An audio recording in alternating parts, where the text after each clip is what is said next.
गांव के किनारे एक पुराना टूटा फूटा घर था। लोग कहते थे उस घर में कोई रहता नहीं, फिर भी हर रात वहां से रोने की आवाज आती है। लेकिन आरव को इन बातों पर यकीन नहीं था। एक दिन वो अपने दोस्तों के साथ चैलेंज में उस घर में चला गया। जैसे ही वो अंदर गया, ठंडी हवा चली, दरवाजा अपने आप बंद हो गया। दोस्त डरकर भाग गए, लेकिन आरव अंदर फंस गया। पहली मुलाकात अंधेरे में अचानक उसे एक लड़के की धीमी आवाज सुनाई दी। तुम चले क्यों नहीं जाते? आरव डर गया, लेकिन बोला, कौन हो तुम? धीरे धीरे धुंध में से एक लड़की सामने आई। सफेद कपड़े, बिखरे बाल, लेकिन आंखों में अजीब सी उदासी। मेरा नाम नैना है।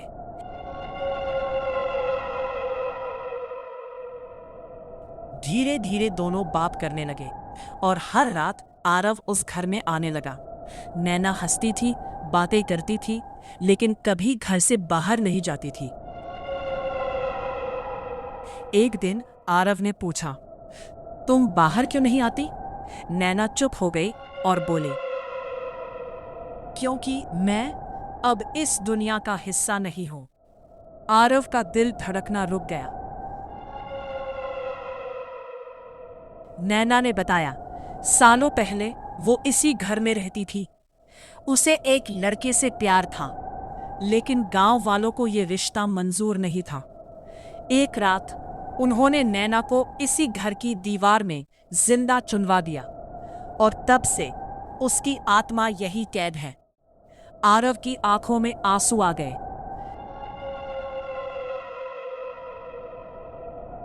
अब आरव रोज आता, नैना के साथ बातें करता, हंसता, रोता। धीरे धीरे उसे नैना से प्यार हो गया। एक दिन उसने कहा, मैं तुम्हें यहां से आजाद करूंगा। नैना डर गई, नहीं, अगर तुमने कोशिश की तो तुम भी यही फंस जाओगे।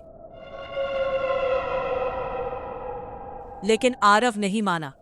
उसने दीवार तोड़ने का फैसला किया। रात के 12 बजे वो हथौड़ा लेकर आया। जैसे ही उसने दीवार पर पहला वार किया, पूरा घर हिलने लगा। हवा तेज हो गई। नैना चीखने लगी, रुको! लेकिन आरव नहीं रुका। दीवार टूट गई।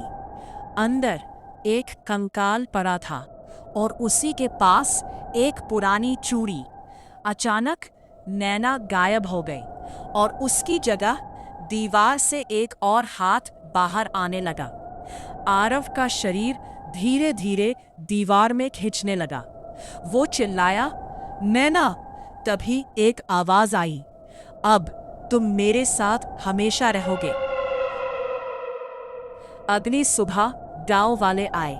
उन्होंने देखा, दीवार में अब 2 परछाइयां थीं, एक लड़की और एक लड़का। और हर रात उस घर से अब 2 लोगों के हंसने और रोने की आवाज आती है।